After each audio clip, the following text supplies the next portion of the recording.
Assalamualaikum warahmatullahi wabarakatuh. Nama saya Muhammad Haikal bin Junaidi. Nama matrik E22A0271. Hari ini saya akan membentangkan pengenalan isu tentang tajuk yang kami pilih, iaitu propaganda peristiwa 13 Mei 1969. Propaganda merupakan satu naratif yang mempengaruhi minda agar melakukan satu-satu perkara sama ada kebaikan atau keburukan. Propaganda yang dilemparkan dalam peristiwa rusuhan 13 Mei 1969 telah membuktikan bahawa propaganda-propaganda yang dilemparkan adalah merupakan racun kepada negara yang memiliki pelbagai jenis kaum yang dapat memecahkan tali perpaduan demi kepentingan sebuah entiti yang tertentu.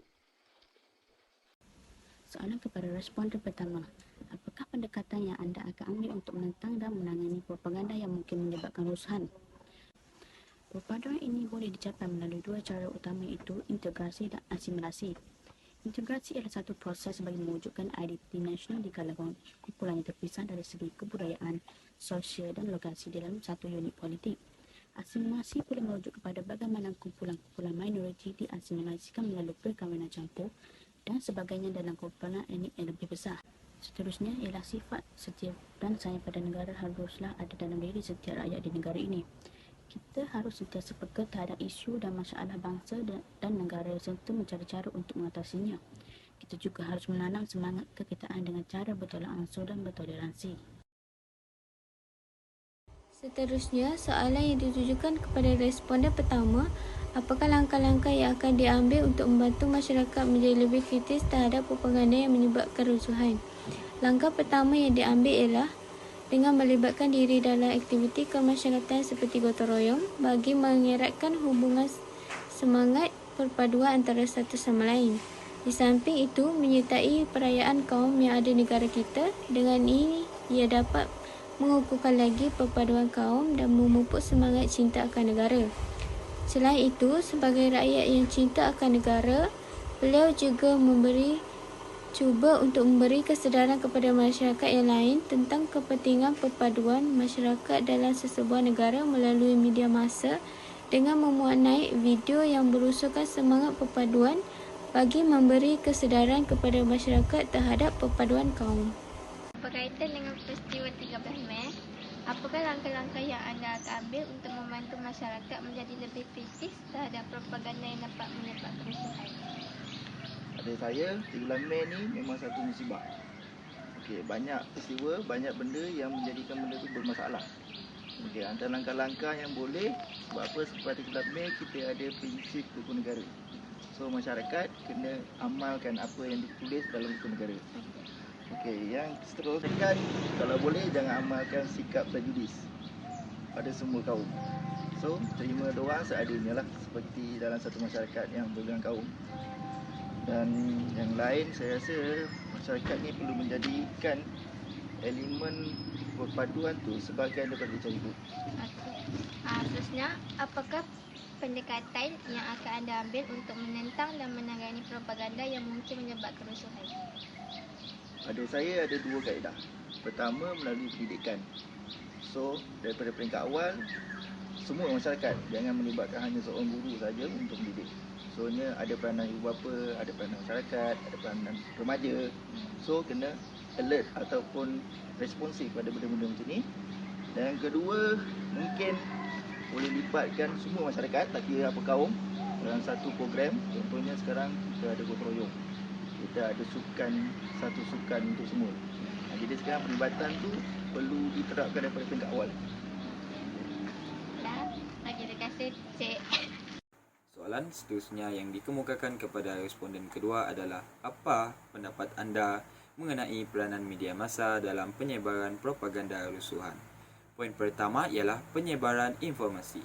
Media massa bertindak sebagai saluran utama untuk menyampaikan berita dan informasi kepada masyarakat.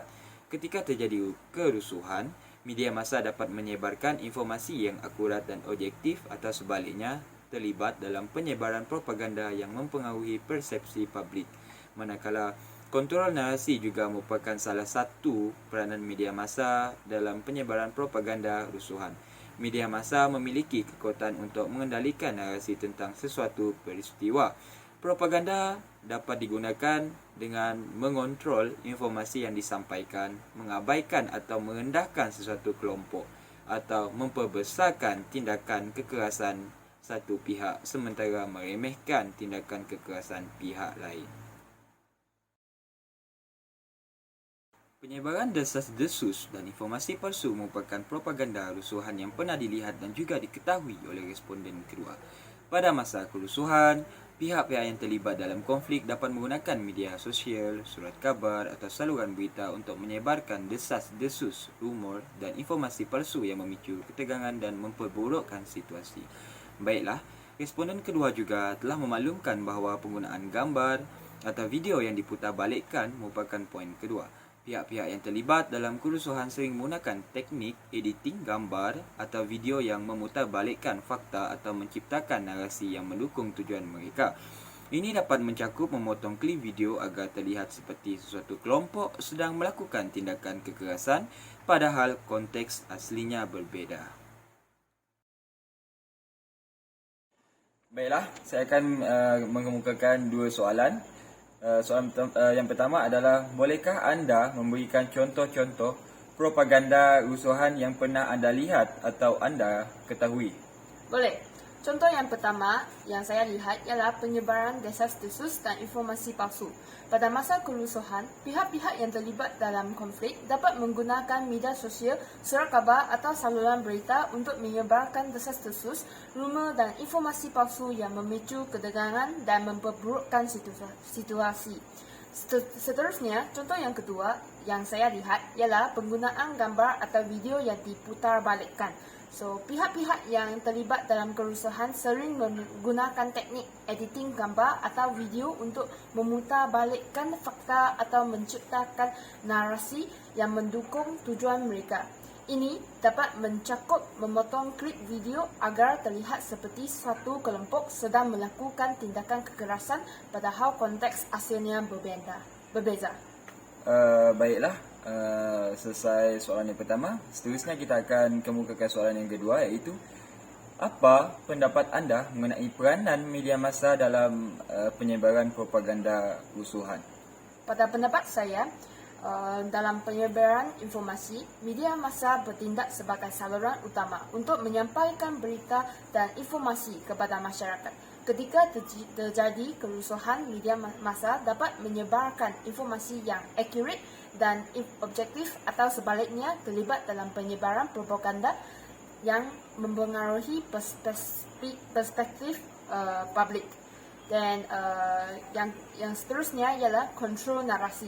So, media massa memiliki kekuatan untuk mengendalikan narasi tentang suatu peristiwa. Propaganda dapat digunakan dengan mengkontrol informasi yang disampaikan, mengabaikan atau merendahkan suatu kelompok atau memperbesarkan tindakan kekerasan satu pihak sementara meremehkan tindakan kekerasan pihak lain.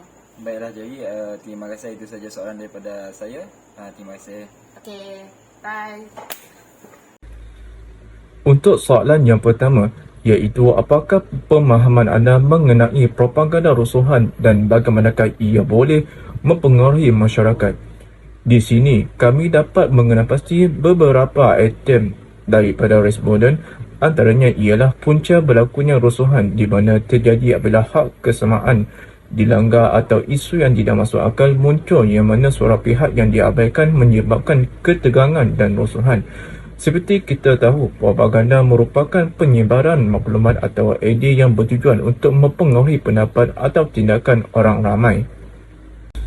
Selain itu, responden juga memberi pendapat mengenai pengaruh positif dan negatif rusuhan. Pada beberapa kes, rusuhan dapat mempengaruhi masyarakat secara positif, terutamanya di kalangan belia. Rusuhan dapat memberikan peluang kepada mereka untuk menyuarakan pendapat dan mengajukan isu-isu yang dianggap penting. Meskipun ada impak positif, rusuhan juga membawa dampak negatif kepada masyarakat. Rusuhan dapat merosakkan harta benda awam, menyebabkan kehilangan nyawa dan cedera, serta mencetuskan ketakutan dan kecemasan dalam masyarakat. Tindakan-tindakan keganasan semasa rusuhan juga boleh mencetuskan spiral kekerasan dan konflik yang lebih luas.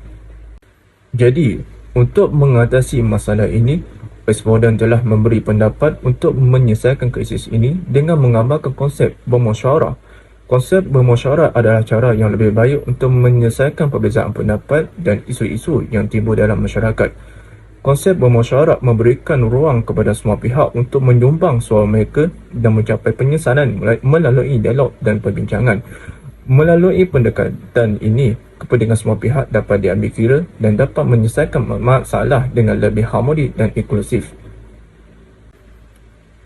Untuk soalan yang terakhir iaitu, bagaimanakah anda mengenal pasti atau membezakan antara berita yang benar dan propaganda rusuhan? Di sini boleh kami senaraikan punca isu ini berlaku iaitu berlakunya penyebaran propaganda rusuhan oleh pihak-pihak berkepentingan dan kesukaran membezakan antara berita yang betul dan propaganda rusuhan. Berikut merupakan carangan yang dikemukakan oleh responden yang mana seperti kita ketahui, langkah pertama dalam proses mengenalpasti berita adalah memeriksa sumber berita tersebut. Adalah penting untuk memastikan bahawa sumber berita adalah relevan dan dapat dipercayai. Berikut adalah beberapa contoh sumber berita yang dapat dijadikan rujukan. Yang pertama ialah media perdana yang diiktiraf. Media perdana yang diiktiraf seperti akhbar utama atau saluran berita televisyen yang terkenal seringkali memberikan liputan yang telus dan adil. Mereka biasanya mempunyai piawai kualiti dan etika dalam menyampaikan berita kepada masyarakat. Seterusnya ialah agensi berita yang terkenal. Agensi berita yang terkenal seringkali dianggap sebagai sumber berita yang boleh dipercayai. Mereka memiliki reputasi yang baik dalam memberikan berita yang objektif dan tidak berat sebelah. Dan terakhir sekali ialah laporan daripada wartawan berpengalaman. Wartawan yang berpengalaman dalam bidang kewartawanan biasanya mempunyai pengetahuan yang mendalam tentang proses pengumpulan berita dan memastikan kepercayaan maklumat yang disampaikan.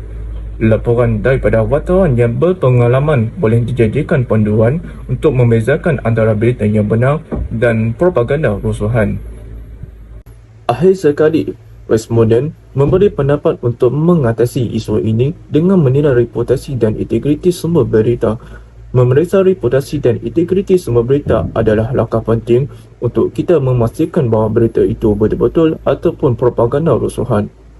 Penting untuk mengetahui apakah sumber berita tersebut mematuhi standard yang telah ditetapkan dan bebas daripada konflik kepentingan. Sumber berita yang memiliki integriti yang tinggi cenderung menyampaikan informasi dengan jujur dan tanpa memberi pandangan atau agenda yang bias. Selain itu, menggalakkan pemikiran kritis adalah penting untuk menilai kepercayaan berita. Dengan cara ini, ia dapat memastikan kita supaya tidak mudah tertipu oleh propaganda dan dapat mengenal pasti berita yang benar. Okay, saya Kajim. So, hari ini saya ingin bertanya mengenai tajuk kita dan balapan yang telah dilihat. So, untuk sama-sama kan, apakah pemahaman anda mengenai propaganda rusuhan dan bagaimana ia boleh mempengaruhi masyarakat? Bagi pemahaman saya, propaganda atau rusuhan ini kebanyakannya berlaku apabila tiadanya hak kesama perataan antara suatu benda ataupun timbul isu yang tak masuk akal pada mana-mana pihak yang mana suara mereka tak diambil kira dalam mana-mana keputusan yang menyebabkan terjadinya satu kerusuhan. Pada pandangan saya juga, rusuhan ini dapat mempengaruhi masyarakat dari segi positif dan negatif, terutamanya kepada pihak belia. Positifnya dekat sini mereka dapat melontarkan hak mereka untuk bersuara, namun negatifnya ianya adalah platform yang salah. Kerana rusuhan bukannya semata-mata melontarkan kata, namun ada yang membuat rusuhan hingga merosakkan harta benda awam, bertumbuk gaduh dan sebagainya. Adalah lebih baik jika amal dan konsep bermesyuarah. Oh, okey. Terima kasih Jim untuk soalan yang pertama. Untuk soalan yang kedua, bagaimanakah anda mengenal pasti atau membezakan antara berita yang benar ataupun propaganda rusuhan? Okey, terima kasih untuk kata soalan. Terdapat ada beberapa cara untuk mengenal pasti atau membezakan antara berita benar ataupun propaganda rusuhan. Pertama, penting untuk kita periksa sumber berita tersebut. Pastikan sumber tersebut kredibel, seperti media arus perdana yang diiktiraf, agensi berita yang terkenal, atau laporan daripada wartawan yang berpengalaman. Memeriksa reputasi dan integriti sumber berita adalah langkah penting untuk kita memastikan bahawa berita itu betul-betul ataupun propaganda rasuhan. Baik, sekian saja daripada saya. Terima kasih. Sama-sama. Jadi, secara kesimpulannya, dalam topik ini, pentingnya kita untuk tidak mudah dipengaruhi dengan propaganda yang disebarkan dari pelbagai sudut medium untuk menjamin kesejahteraan negara. Yang kedua, terdapat pelbagai jenis propaganda yang disebarkan sama ada di sosial media atau di sekeliling kita. Pentingnya untuk kita tahu untuk mengenal pasti sama ada berita tersebut benar ataupun palsu. Yang ketiga, media massa juga memainkan peranan penting untuk mengendalikan narasi. Seterusnya, dapat mengelakkan daripada propaganda disebarkan secara lebih meluas. Sekian sahaja daripada kumpulan kami. Sekian, terima kasih.